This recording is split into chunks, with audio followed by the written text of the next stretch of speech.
Welcome to the Estate Professionals Mastermind Podcast, a podcast for estate professionals who earn more, work less, and make a huge difference in their communities. If you get value out of this free content, be sure to check out probatemastery.com, where you can get live classes, access to weekly coaching, and valuable courses. To learn more, visit probatemastery.com. Now let's jump into this week's content. Okay, welcome to our Tuesday morning Probate Mastery free real estate agent coaching call. We do this every Tuesday, 11 a.m. Pacific time, 1 p.m. Eastern time, and all times in between on either side. These are people who are either in or contemplate getting into probatemastery.com. That's the website. And you use that to build their real estate business. So primarily we talk about on this call, real estate agent business, real estate brokering within the probate business. ProbateMastery.com is a website. Free coaching call you can sign up for here if you're not getting it. There's some mini programs, probate opportunity, probate marketing, and then probate prospecting. And if you go to the certification class, scroll down, and the next Probate Mastery Live registration form is here. And on this call, we have from time to time, I'll get to that in just a second, our, team leader or a program manager for that phone call will give us some insights if there's a discount or when the next one is. In fact, you sign up here, you get $100 off. You can continue the conversation at Probate Mastery's Estate Professionals Mastermind. Over 7,500 members. If you want to look for referrals for agents of the states that do probate or attorneys. And I separately lead probateweekly.com. You can sign up for here. It's every Thursday's interview format. Interview attorneys and vendors across the country. You can scroll down and there's other audio locations and our past episodes on YouTube. And I have a Facebook group as well, Probate Weekly as my Facebook group for probate material. I have 3,900 members. Please help me get to 4,000. And feel free to post your probate related content there as well to get more views and likes and all that kind of good stuff. There's somebody doing that. So that is our goal. And the call here is meant to be interactive. The more you talk, the more you participate, more money you make. We're not charging for the coaching call. This is a kind of a piece of the probate mastery world that you join. And I know I need this because even though I'm a practitioner, this is what I do full time. I took a listing last week. I'm trying to get a listing today. I list and sell probate properties around the country. Mostly of my own business is in LA County. I also have a team I've built up across the country with referrals. Took a listing last week in Anaheim, California, Orange County, nearby me. And I have a team member to help me with that. So, this is what I do. I work with attorneys and families every day on listing properties. So this is not something that I'm teaching that I did 5 years ago and can't do today or can't make money at today. I'm going to have a really nice business year when it's all said and done. And I want to share with you, work with you, help you, and learn from you as what it takes to be successful. So raise your hand, put a question in the chat box. Before we get started, not seeing any. I don't see any hands up. I don't see any questions yet.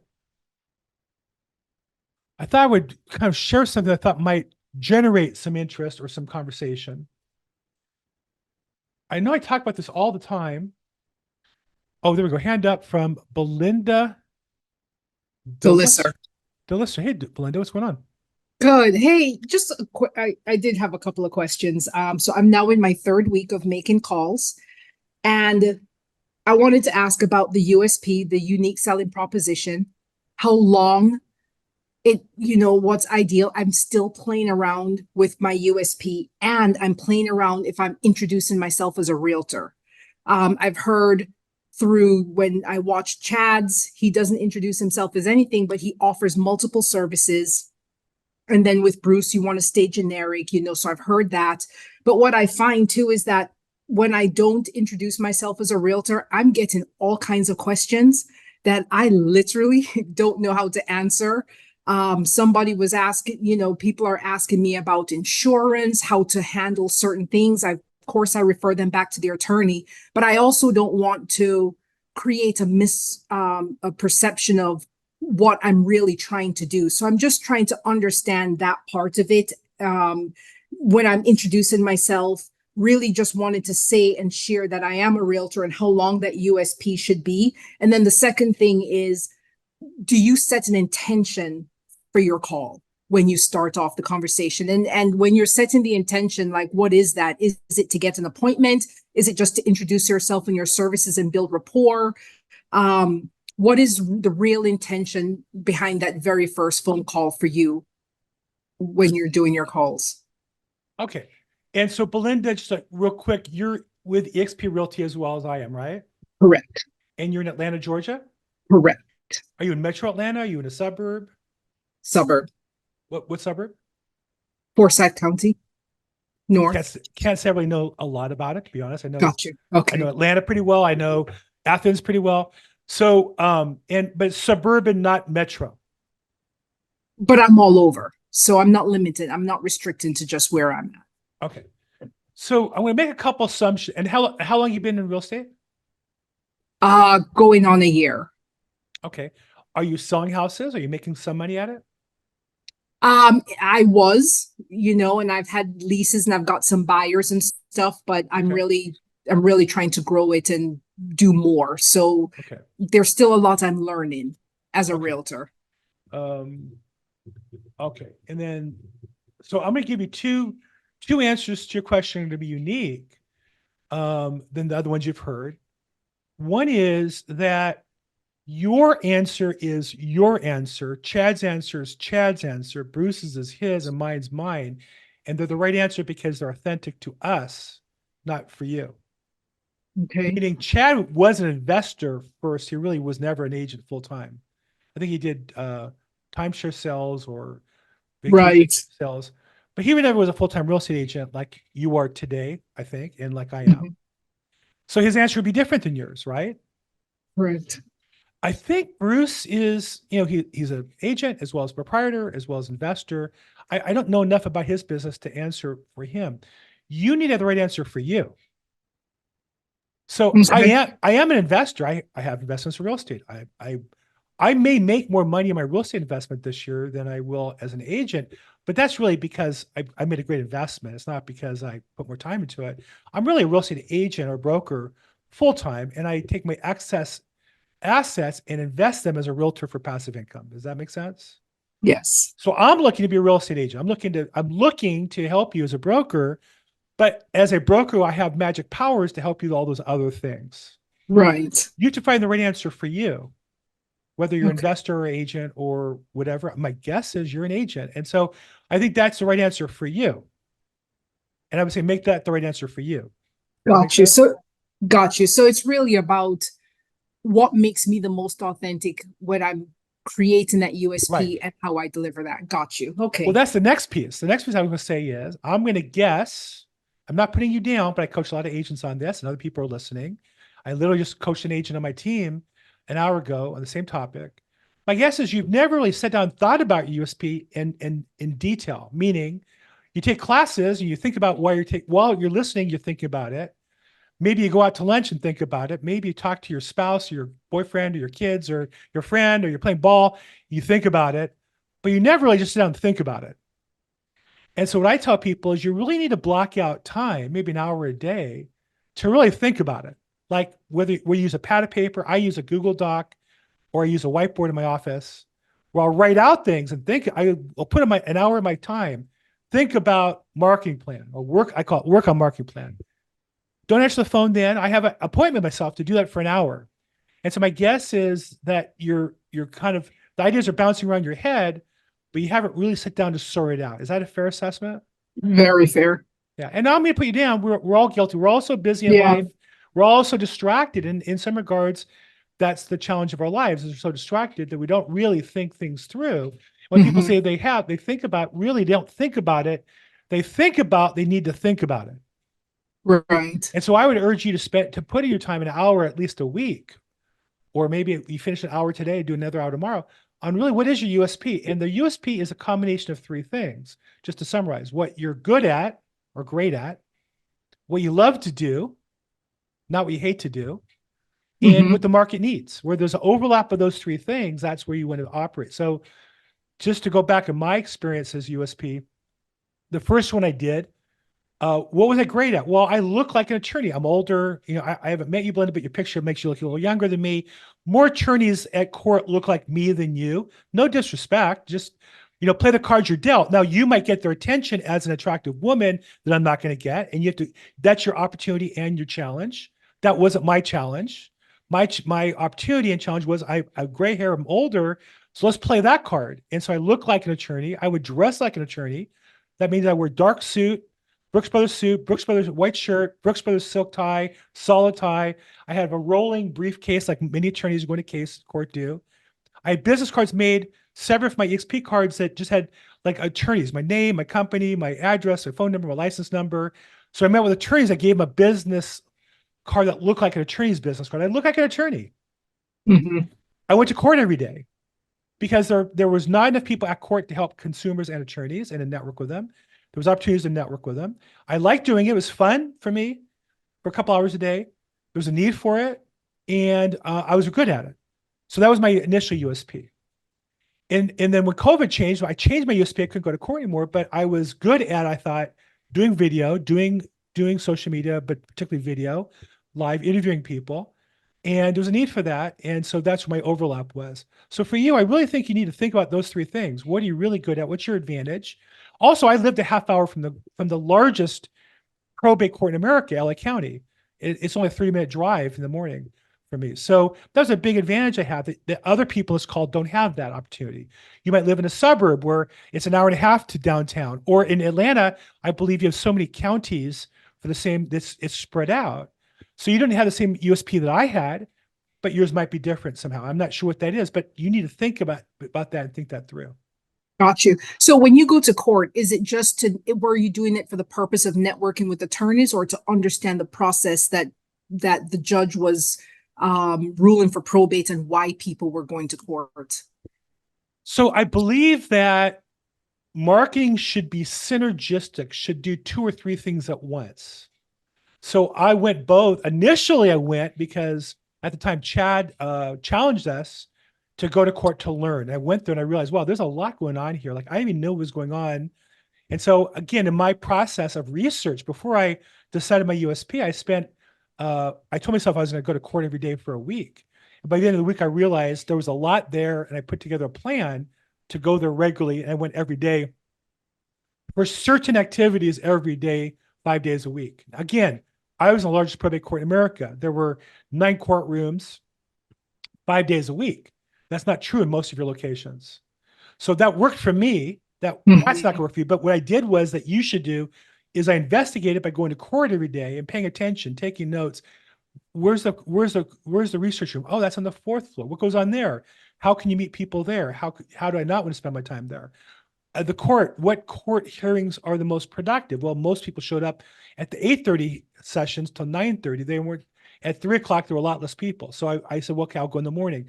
So I went and researched those things and put my plan together. I thought about it quite a bit before I spent my time. I spent at least a week really working on my plan before I started working on it. Got you. So again, the one thing I want you to take away from this, not to copy what I did, because what I did won't work for you because you're not me, and won't work where you are because you're not where I am. No disrespect, we're just dealt different cards. You want to play your cards well by getting clarity on what you want to do and getting clear on what's available for you and putting a good plan together that addresses those. You need to spend your time to think about it. Got you. Well, okay, I will. Thank you. Sure, and circle back anytime if I can help, okay? I will. Thank you. Thanks, Belinda.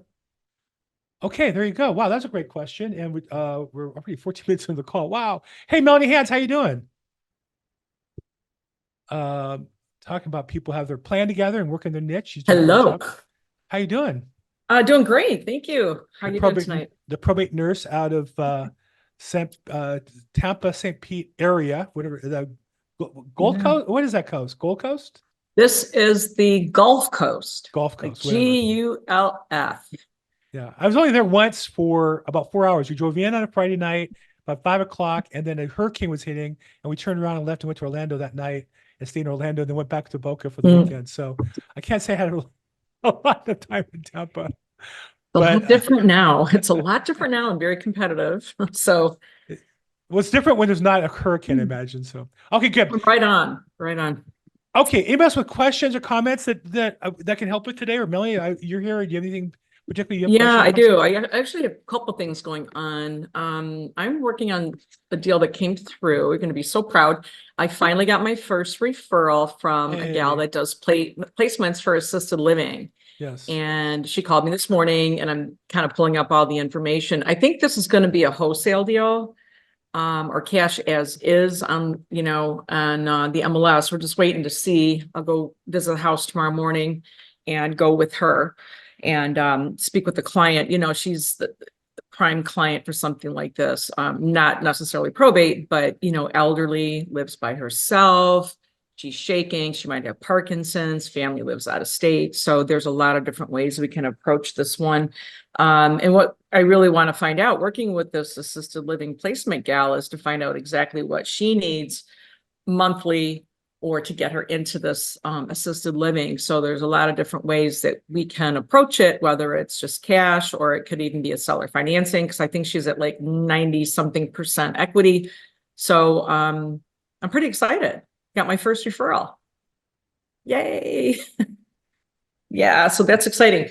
So that one's going to be interesting. And then I got a subject to deal about a week ago too. So I'm working on that. I think subject 2 is the biggest untapped opportunity for us real estate agents in the country. Yep. For those who don't know it, the reason why is we have a historic differential between the interest rates of the last couple of years and the current rates. We had so many loans redone in the 2s and 3s and even 4s, and today we're in the 7s. And that on one hand could stop a seller not presented properly from selling, because they're going to sell their house where they have enjoyed 2 or 3% mortgage, have to buy one with a 7% mortgage. But if you know how to do a subject 2, they can monetize the value of that loan by lending it to their buyer at the 7% and pocketing all that profit, and then use that extra arbitrage money. They're charging 7%, they're paying maybe 3%. They can take that profit to subsidize their payment on their new house. And typically people buying down if they're older and have a lot of equity. So those are opportunities that we have to learn as agents how to use, and make sure you know your company's compliance requirements, your state compliance requirements. But they are used by unscrupulous wholesalers. That's true. But they're also used by smart, well-trained real estate agents, and they're perfectly legal, legitimate ways to do that, and protections for everybody involved. So it's all in the contract. It's all in the addendum, like however you want to structure it. Right. I just recommend, if you're not familiar with it, obviously have your lawyer, contract lawyer review it. Yeah. That kind of thing. But yeah, that was a nice one. Good. What can I help you with? What questions do you have or challenges you're having? Well, I'm kind of going in sight unseen tomorrow. I'm going to bring some information with me, but what would you suggest, going in? This is probably going to be a wholesale deal. So what would you necessarily bring in to speak to somebody in this type of a situation? How would you handle it? I just want to kind of hear it from you, like how you would go in and how you would approach this situation. She's probably going to have other realtors coming at her, et cetera. So obviously, we do want to bring the contract, but what else would you bring or want to show her besides your comps? Is there anything else you could recommend?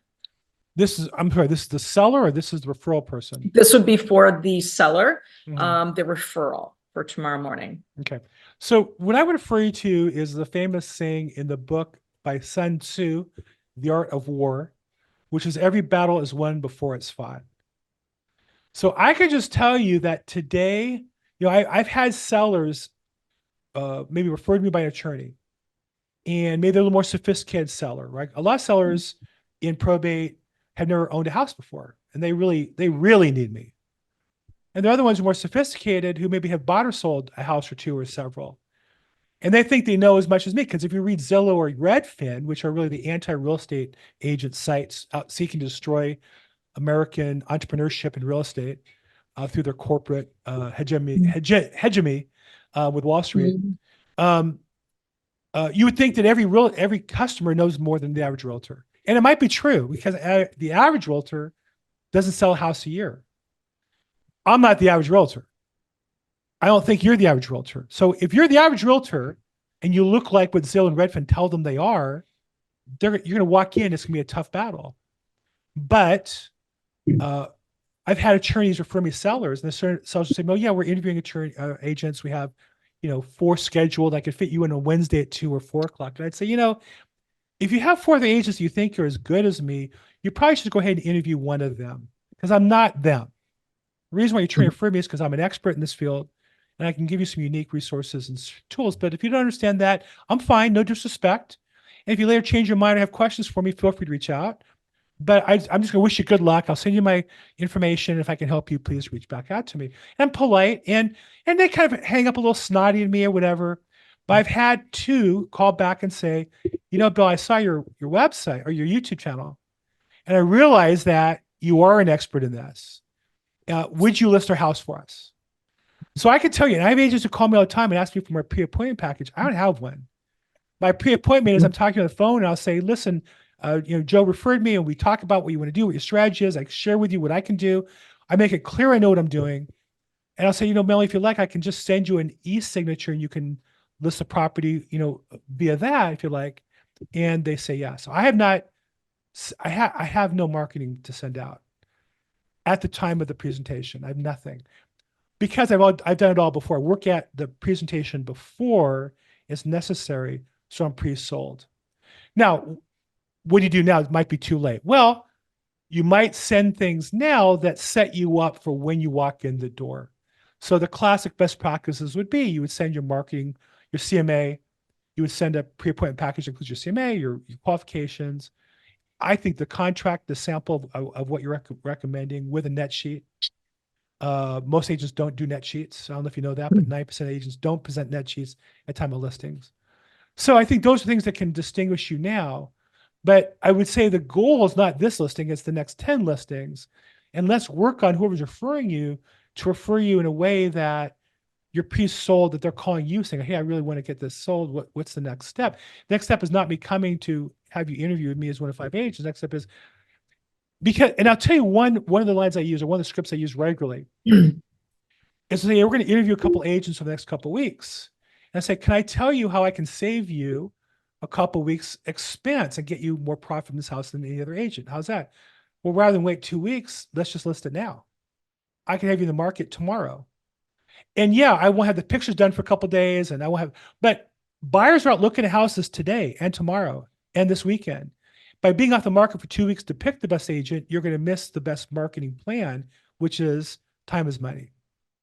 And so I think that I've used that and a variant of that enough times where people go, well, that makes sense. Most agents want to pre-market the house so they can double end it. I'm only here looking to sell you on my service and to get you the best net bottom line sale to get you the most profit. And most of that does not mean me representing the buyer. Most of that means me working with the other 100,000 agents in Southern California to get you the highest price buyer who's going to close on your house.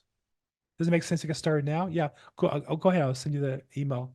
So I think those are things that, as an attitude, and is that true? 100%. 100%. Does it make sense to wait 2 weeks to stage the property? Not at all. Does it? Show me statistics. There's no way. And there are agents who are already whip at their days on market. They're gonna show up and say, "Oh, my days on market's lower than other agents." Well, that's because they pre-market the house for 2 weeks. Well, I'm actually marketing the house and getting offers, and saving the customer money by not spending a bunch of time on staging.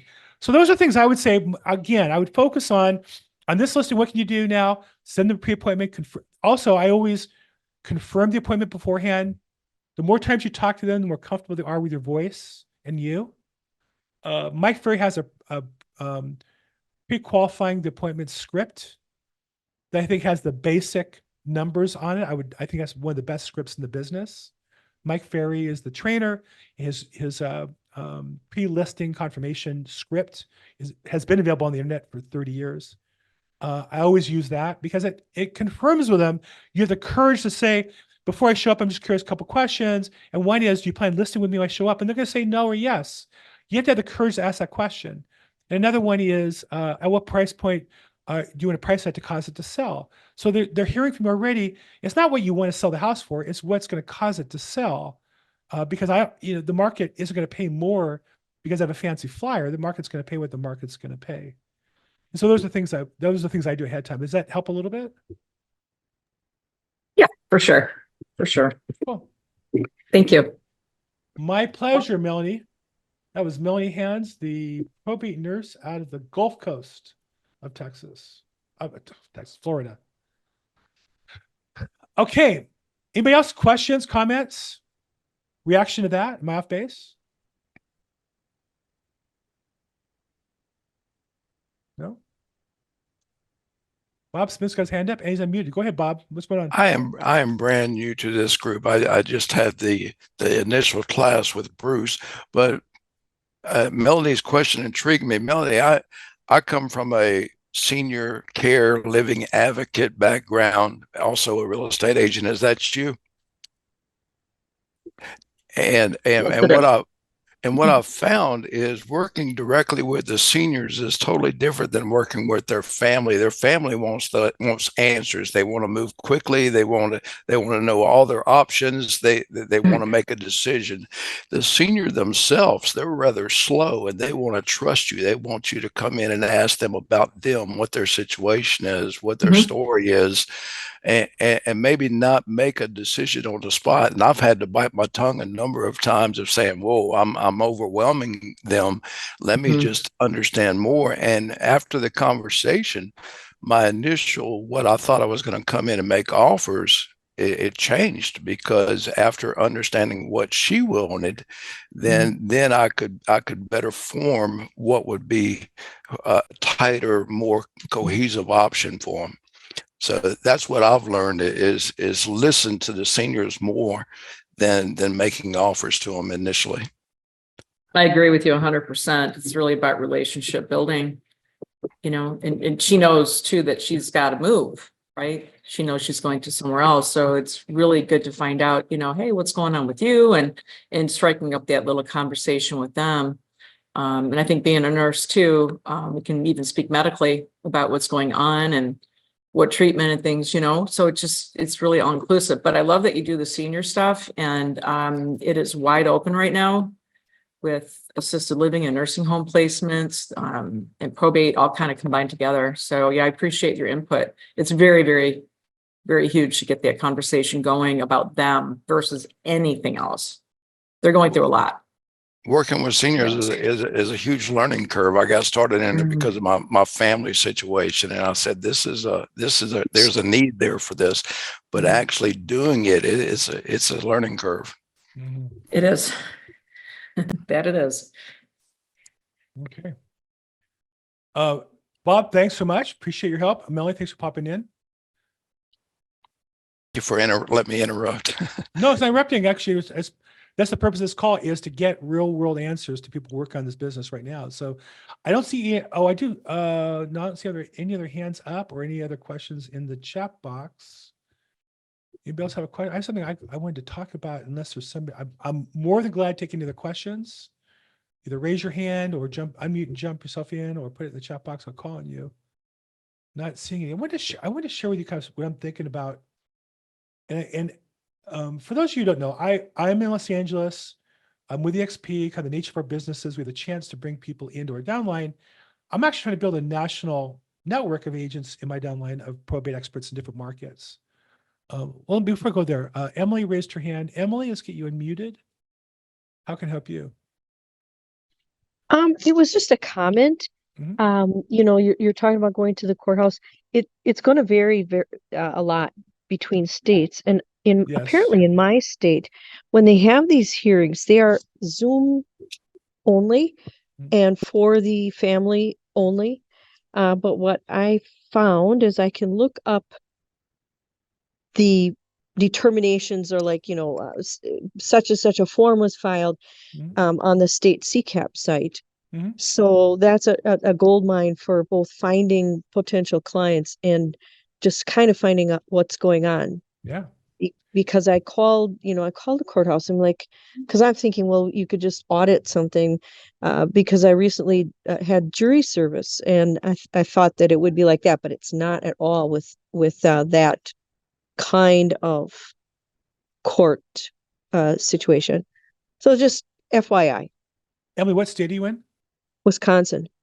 So I think you'll find that the laws vary in every state, and the procedures vary in every county. So your job is to find the laws in your state and the procedures in your county or counties. Right. But they don't have certain things. They do have other things. For example, I'm in LA. We have a lot available online, a lot of documents available online. In Orange County, they don't. They have the notes maybe and some details. Yeah. What they do have in Orange County, though, are the local rules. So I had a referral come to me, a prospective referral that was referred to us by the petitioner, not the attorney, but she was hesitant. She didn't want to step on the attorney's toes. And I said, look, it's your property. You have the authority. She's already appointed. The attorney is supporting you. You don't need their permission. Now you want to work with them and all. But here's what I recommend. Let's go ahead and list the property. Let me contact the attorney, tell him we've listed, because he's made a couple, in the email to her, he made several mistakes. One mistake was he said commissions list is limited to 5%. That's not true in Orange County. In Orange County, it's 6%. In LA County, it's 5%. I said to her, we're all glad to take your listing at 5%, but we should correct the attorney because it's the wrong information. But he also said that the court had to approve the listing. I said, that's not true. That's true on conservatorships and guardianships, not true on probate. And I had the rules and copied and pasted the relevant rules. He also needed to do an inventory and appraisal report, which he hadn't started yet. He needs to publish the opportunity to sell the property. He hadn't started that yet. So I made a list of what had to get done. And I just politely said to the attorney, here's what we need to do. And by the way, we've listed the property. And he's like, great, thanks for your help. You know, he was just glad to have somebody tell him what to do because he really had no clue. And so that's a long way of saying that because I'm the expert in my field, in my county or counties, a couple of them, I have the upper hand. And so I would say you're 100% right. And I'd go a step further, which is become the expert in your state and your county, and you have more business than you know what to do with. I think we lost her. Okay, Glenda, I'm in DFW active after shoulder surgery. Well, welcome back, Glenda. I don't know, shoulder surgery is to stop you from listing property, but I'm just teasing. Welcome back. I hope you're feeling better. Okay, Matt Price has hit. There's clapping. Do we have other hands up or questions or comments? So, Bill, there was a question as to what to take to any of these particular meetings, such as the services you provide and the real estate that you provide outside of the CMA and the potential of having like the state clean out stuff. Is there any other documents that you would potentially take with you? I wouldn't take anything with me. I bring a notepad. I have a nice leather folio with a pad of paper in it and a nice pen and take notes. I think that anything that I would bring, I would send ahead of time, which shows I've thought ahead of what they might need. And I think that the image I want to have is I'm there to be with you. I'm there to connect with you. I'm there to listen to you. And I'm there to also share with you the information that you need. But I don't think I would, I don't like bringing a laptop because I feel like that gets between me and the customer. And I have an iPad. I could do it that way. I just think that the attention should be on me and connecting with me, not with something else, even a piece of paper. So just my sales process has always been try to connect with people, and anything that they should have, again, they should have ahead of time. And then I would call them, hey, by the way, I sent you, my CMA, I sent you a prospective contract. You have a chance to look at it. If you have a chance beforehand, let me know what questions you have so I can be prepared for a meeting. I think you want to demonstrate that you're prepared and thinking ahead. That's my strategy as much as possible. But I will say, I have not been in front of a seller since COVID. And I don't want to. I just don't find that at this point, I don't need to anymore. Does that help a bit? That's okay. Okay, good. Thanks. Okay. I wanted to share with you kind of my thoughts on niches of probate, because I think this is a misperception. I got to often ask, well, what niche am I probate? Now, there are markets that are very small, rural markets. I don't know, it's between suburb and rural, semi-rural. Maybe in suburban markets, you work just one city. But in most places, probate is both bigger than a niche. I would call it a super niche that you need to find your niche in. And so if I say to you, what niches are there in probate real estate? 99% of the training, coaching, and services are going to point you into two directions. Petitioners, here's their name, phone number, email, address. Call them, text them, email them, cold call them. Or attorneys, same thing. But I want to ask a different question. Who are all the people that and again, we're realtors, so let's think about it from a real estate point of view. who are all the people that a realtor might be involved with that are going to be affected by a probate case? Who are all the people a realtor might have to deal with, not on every probate, but on a probate case? So one obvious answer we have on the call with us, the probate nurse, I would say would be senior home placement nurse. Right? Now, that's a niche. That's a niche within probate. Now, that doesn't mean that you wouldn't also have relations with attorneys. It doesn't mean you wouldn't also have relations with petitioners, but it just means that your focus might be on this and the others might be as a result of this. Does that make sense? So who are other people that a probate petitioner, which could be an administrator or an executor, would be in contact with during their probate real estate contact? Downsizing companies, moving companies. Okay, so moving companies, downsizing, or maybe like organizing, like a home organizing. Estate sale. Mm-hmm. There's estate sale. Okay. Mm-hmm. I am one of those said people. Auctioneer. There you go. Yay.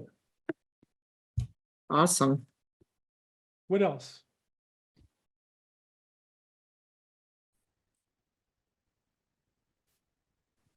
Okay, so I'm going to show you a couple before, and a couple after. After would be wealth management. Right? Somebody's coming to $500,000 they've never had before. What are they going to do with it?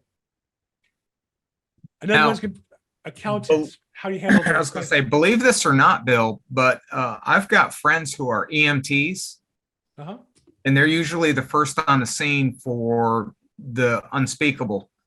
And they will tell me that they were, so I have EMTs and police officers calling me, seeing if I can do anything for the family. Okay, so we'll go EMTs, first responders. There's a whole world of those people. Now, I wouldn't interact with them because I'm not an EMT or first responder.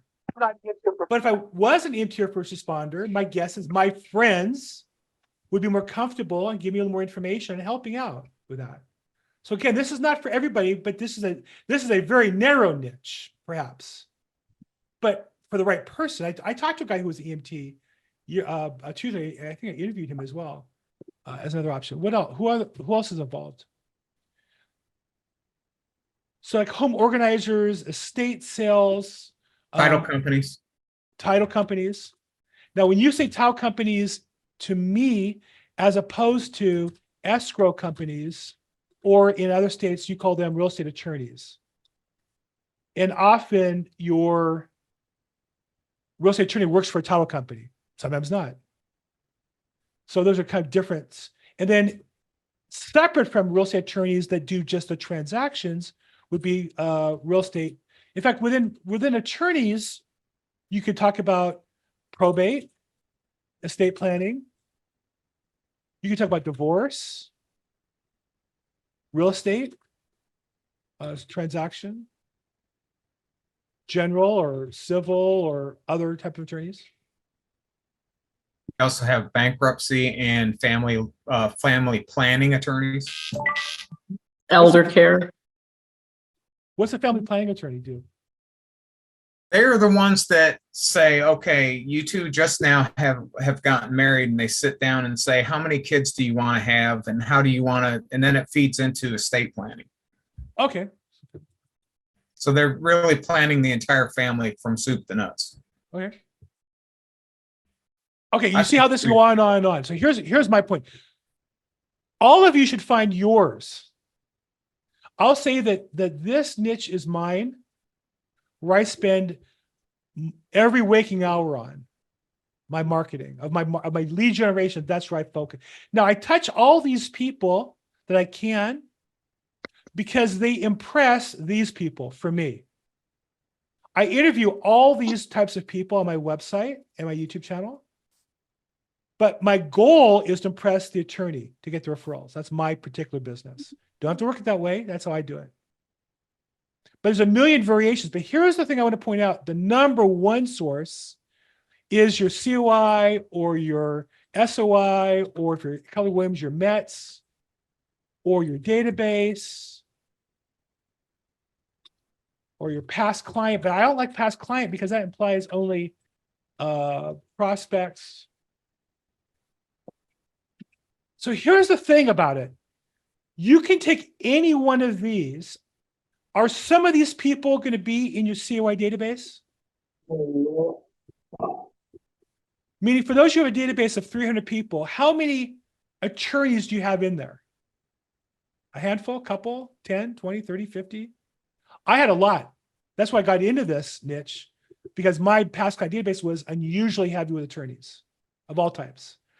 Come to discover, how's this one? While being in probate marketing for 4.5 years, come discover that one of my best friends / teachers, his daughter was my daughter's first babysitter, that kind of a friend. He's not really a probate attorney. He does civil work. He's given me the most probate business I've had for the last 2 years. I didn't even know he did it until about 1.5 years ago. He was in my database though, and he got my emails, and he knew I did and called me with a question and referred me to business as a result of that. So here's my question to you guys. How many of these people are in your database? So let's say, for example, in your database, you have a wealth management friend, your whatever, the guy you do investments, or you play golf with them, or her, or whatever. Does that mean you become a wealth management prospector? No, it just means that as you market about probate, you make sure they get your material because they might be interested because they're in some regards related to what you do. Does that make sense? This is what you have to start off with. And then everybody who's in here is in this database. And then as you post content directed towards whatever your goal is, if you're going to be senior home placement, you still want all that content to go to your COI because that includes all these other people who are, and there's other niches we haven't hit yet. This isn't at all exhaustive. That's why this is so important. This is what I would call your foundation. And then the rest feeds into that foundation. Even though you're focusing on your micro niche, this has to be the center of everything.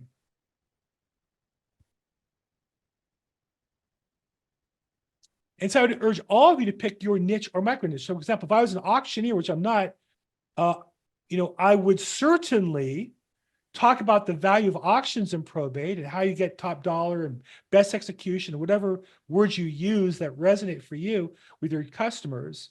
I'd make sure everybody knows that that's what I do. I'd look for those for attorneys and other things to try to get their attention if I could as well. Okay, hand up. I see Roger at least. Roger, what's going on? Can you hear me? I hear you fine. Oh, good. One of the best contacts that I make within the probate scope of business is the heirs. I want to make sure that I contact with each one of the heirs and ask them a little bit about what is important to them through this. And obviously the answer lends itself is, well, I want to get the money. I'm ready to try to get that. And I want the rocking chair. And I want the 22 rifle that I shot my first squirrel with on that. And what I'm doing there is I'm cementing, and I'm just trying to get that.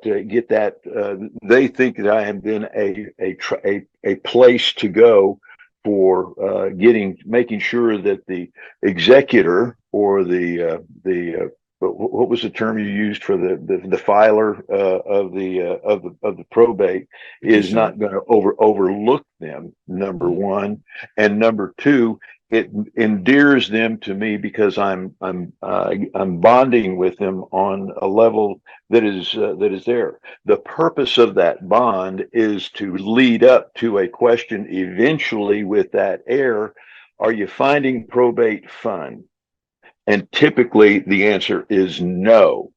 And what I then do, I have a couple of attorneys that I would love to be able to refer you to that would be that. Would you mind if I mention your name to them? I would love to give you the contact so that you can call them and set up a trust for your family to avoid all of this drama and trauma that you're going through right here. I promise you, you will not regret it. It might cost you $1 or $2, but I think you will find that all of this drama that you're going through in probate is good. Does that sound like something you would want to avoid? I know it's way early in your life to be thinking about something like this, but now is the time to be thinking about that. And what I then do is I go talk to one of my attorneys and I say, Joe Smith is going to be giving you a call over here. I've asked him to give you a call. Is that all right? Is there a good time I can tell him to call you and doing that? And I try to set the appointment with the attorney. I call the heir again and make that connection. What I then do is I endear the attorney to me as well. And by turning over a possible client to him, that gives him a reason to send me some business unsolicited, which includes guardianships, divorces, and other family challenges that come through. So it's the heirs of the especially the local heirs, and even remote heirs in another state may sit there and they go, well, I really appreciate what you're trying to do. Thank you very much. And so it's a way of creating value to the heirs so that they will have a conversation with an attorney. Whether they get a trust or not is not the case for me. It's what the referral is anchoring the attorney to me, and that is money in the bank for me. So just thank to you for unpack listening. that, my pleasure. Thank you. So just to unpack that for everybody on the call, he really covered a couple of things. One is we're going to add to our list heirs. I actually did this report for myself. I wanted to do it today. I wanted to be more interactive because you talk about what you want to talk about. Heirs is definitely a great source. And I know people, again, depending on where you are, what data you have, contacting heirs may be the right niche for you. Particularly if you have good contacts with estate planning attorneys and wealth management people, and you're in a little higher income area. Where I'm at, so much of probate is coming to impoverished families that's just not quite as productive for me. But depends where you are. You need to find the right niche for you. And the other thing he said, if you listen to him, was how he uses the estate plan as a tool to contact attorneys. And so I think that's a great market I've talked about a lot. I interview on my channel various estate planning attorneys. And I encourage everybody to call everybody in your database, right? Roger's saying call the heirs and offer them the estate planning service. I'm saying calling everybody in your database who doesn't have a plan. And if they say they have one already, find out who the attorney is. If they love them, now you have a great attorney you can add to your list to refer to. So to me, that's been one of the best sources of business nonstop is estate planning. Is a great tool. Octavio, who I know personally, is a good friend of mine. We used to work together, pointed out a couple additional sources I'm going to add to our list here. So I'm going to put contractor. They love probate, like to buy probate. They've bought probate. And they also come across people who talk to them and need probate. He mentioned CPA. I think I put accountant on here. Yeah, accountant/CPA. We use CPA because they're certified public accountant, but most people just need an accountant. Social worker. And he put police department. Again, I think that falls under first responders. He put up somewhere. I know I put it here somewhere. There would only be two that I would add in there is junk companies, junk removal companies, and storage facilities. Because storage facilities are the collecting. What we're finding is people are just picking up the entire estate, putting it in storage, paying the first month, and then abandoning it. So they always call me and say, "Hey, I got this group who are dumping an estate. Do you want their information?" Yeah. And so they'll give it to me, and then I'll call them and say, "Is this a wise choice for you? If so, then you'll never hear from me again. But what else can I help you with?" Yeah, definitely good. And there's more that we're not even going to get to on this list today. The goal was not to be exhaustive, because some of you hit one of these lists and never thought about tying it into your real estate probate business, and I think you should. So Emily Matthews, I see your hands up. Let me see. Do you need to be unmuted? Let's get you unmuted. Yeah, I just have a question. He was talking about suggesting to people, you get your own estate planning done and referring to a lawyer. But in reality, does that actually really work? Most of the time when I refer, say, a buyer to a lender, I tell them the lender's going to be calling them, because otherwise I can give them that information. They will never make the call. So how does that work with lawyers? Same. I agree with you. I think the same thing that when, I think if I was to rephrase your question, what are the best practices to be most effective in referring business? And I don't mean to criticize or argue with Roger, but I would say that my experience is that I want to set the appointment, find out how does the attorney take appointments. Many of them have a consult button on their website, and just set it for the customer. Just set the appointment, or have the customer call the attorney's office to set the appointment, or via email, or make an email introduction between the two of them so that at least the introduction gets done. So I wouldn't leave it to them to call, but there's different ways to do it. I'm not saying I'm right and he's wrong. I'm just saying I think that you have to evaluate the method that works for you and look at your results and see if you can get better at those referrals. But the referrals are how you refer to them. And then I put in my to-do list to circle back 2 days later to both parties. Hey, Joe, do you ever get a hold of attorney so-and-so? Attorney so-and-so, did you ever hear from Joe Smith? And I follow up with them until it becomes a piece of business. So I think it's important. The other thing I want to add is, and I don't know, again, Roger's experience or anybody's experience with this, or yours with lenders. Mine is, I still give away 10 times the business I ever get from anybody else. It's frustrating. It's disappointing. It's disappointing that I give business to people who don't give it back. I promote people who don't promote it back. But my business has make more money than I ever imagined I would at this stage of my career. So on one hand, I can say, gee, that's their problem. They should be more anxious to refer me business because I'm such a good advocate for people. They're really missing out on working with me and not really sweat it. Or I can get very victim. I just had a coaching call with one of my agents who is so disappointed that she doesn't get helped back from vendors that she's like giving up on her business generation and trying something else. And I said, no, you can't it's not giving if you expect to get back. Giving means you give. Giving means because you enjoy giving. And the reason I like content marketing is you can pick any of these people that I might not get business back from. Let's say I interviewed a contractor, which I do. Well, I may not get back referral from the contractor, but by interviewing him, putting on my YouTube channel, I may have a buyer who watches that or a seller who watches that who reaches out to me because of it. So that's why I like content marketing so much, is as long as you're creating good, relevant content for your audience, it doesn't matter if they refer you back or not, it's kind of their loss. I know and I'm saying this to you guys, not to attorneys. I know I'm so good as a real estate agent of probate in Los Angeles that any attorney who doesn't refer me their business, they're going to spend more time, effort, energy to get their probate closed with less customer satisfaction than if they brought me another deal. That's their mistake. I know that. Now, why they don't, I don't know. Why does anybody do anything? Why does my wife blank, blank, blank? She can't hear me, so I can say that. Why does anybody do anything? So I don't know. My job is to worry about me, and their job is to worry about them. And so I would just urge you all, and for those of you who say to me, would you ever refer it out? I did what Roger said diligently, and I referred out 10 estate planning cases to attorneys and never got one back. Okay. Refer out 100. I'll bet you get some back. Maybe it's not 10 to 1. Maybe it's 100 to 1. Maybe it's 100 to 2. Maybe it's 100 to 3. Maybe it's 100 to 3, but the next 100 is 10 and the next 100 is 20. So I don't know the answer, but I know whatever you're doing, just do, like Grant Cardone would say, just do 10 times and it'll work itself out. Wow, this hour went fast. Octavia, thanks for that list.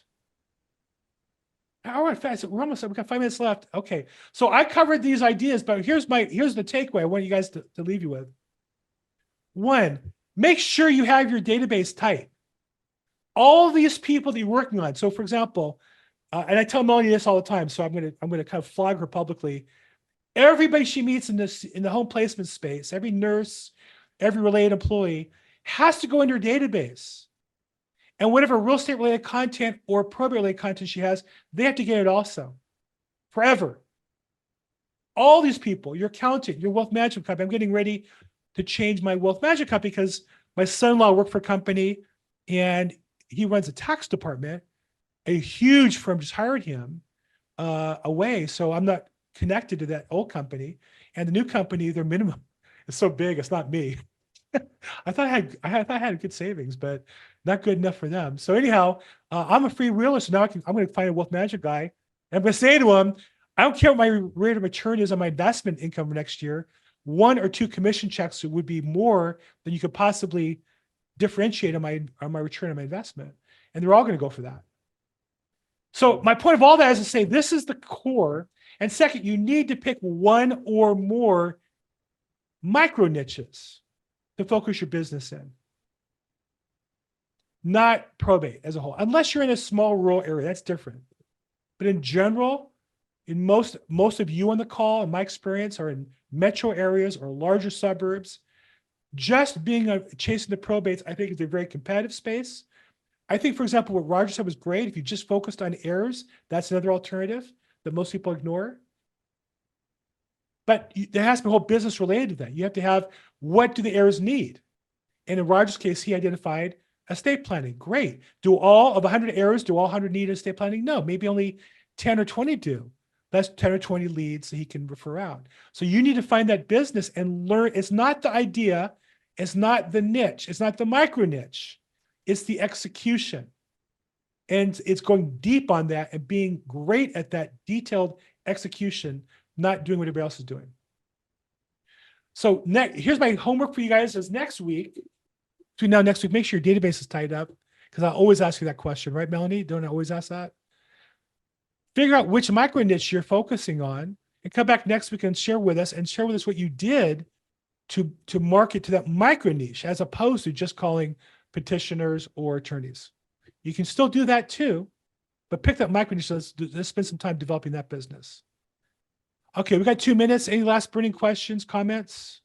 Was this helpful today? Yes. Good, thanks. I'm gonna put my notes into the chat. Anybody with a link can get it. If you're in the chat box right now, feel free to pick up the link to that. Bill, I have a question. Yeah, who's that? Lionel. Hey, Lionel, what's up? Yeah, do you recommend a specific website for probate? You mean for me as a host type thing? Yeah. Not really. No. It doesn't really matter. Just do whatever one's. What company you with, Lionel? EXP. We get one for free. Just use that one. That's what I use. Oh, okay. Now I use landing pages for different programs. So I have a landing page for Probate Weekly. I have one for my different podcasts and different activities. And I buy the domain name and point to it so it looks like it's a page. But the reality is, no, I don't think. Here's the thing. If you said to me, Lionel, or anybody on the call, I'm going to really work SEO, search engine optimization, or I'm really going to work Facebook ads, Google ads, retargeting, micro niches. Okay, then your website really matters. Okay. But unless you're spending money on that and really working that niche, like my niches have nothing to do with either one of those, it's not worth the time and effort. All right. Got it. Thank you. Okay, sure. Okay, last question. I see Roger, you're so nice to share with us. You get the last comment of the day. Thank you. I'm exploring and I don't know that it's a micro niche. It's just a matter of, it's just a different perspective on the type of work that I do, and that is transitions, real estate transitional work, and that includes all of that. And then I love the question people ask when I say I'm really focusing on transitions in people's lives, and they say, "What are you talking about?" I'm talking about probate. I'm talking about trust. I'm talking about guardianships. I'm talking about healthcare, mom going into senior care. All of those are transitional things that are taking place. And all of a sudden they go, wow. But all of them really kind of go circulate. It is a wow response that I get, which I really love getting from people when I say transit, because nobody else is using that term. Okay. And it creates a new paradigm. Okay. Thank you. If that works for you, I think that's great. For most agents, I would say that if you're working estate planning, you've just labeled off 5 or 6 of the common reasons why people need estate plan. They get married, divorce, die, move, sell a business, retire, transitions. But to focus on each of those 5 or 6 transitions, I think would be difficult because they all kind of have their own vibe and group of people that kind of focus in on them. But if your focus is on being the top of that, which is the estate plan, I think that's a great place to be. And I think transitions is a great way to help people understand the importance of it. So good. Thank you. Thank you so much, Roger. Okay. I put that document in the chat box. I see a bunch of you are on it. If you are a member of Probate Mastery, go to the Facebook group and I'll post it there. Or if you're a member of my Facebook group, Probate Weekly, I'll post it there. Don't email me and ask for a copy of it. It'll be on the Facebook group, either on both. I'm going to put it on Estate Professional Mastermind and I'm going to put it on Probate Weekly as soon as we hang up this call. Okay. So thanks, everybody. Have a great week. If I can help you map Bill Gross Probate, feel free. If you guys have questions, call me personally. I'm available. And we'll talk soon. Bye-bye. Thank you. Thank you. Thanks, everybody.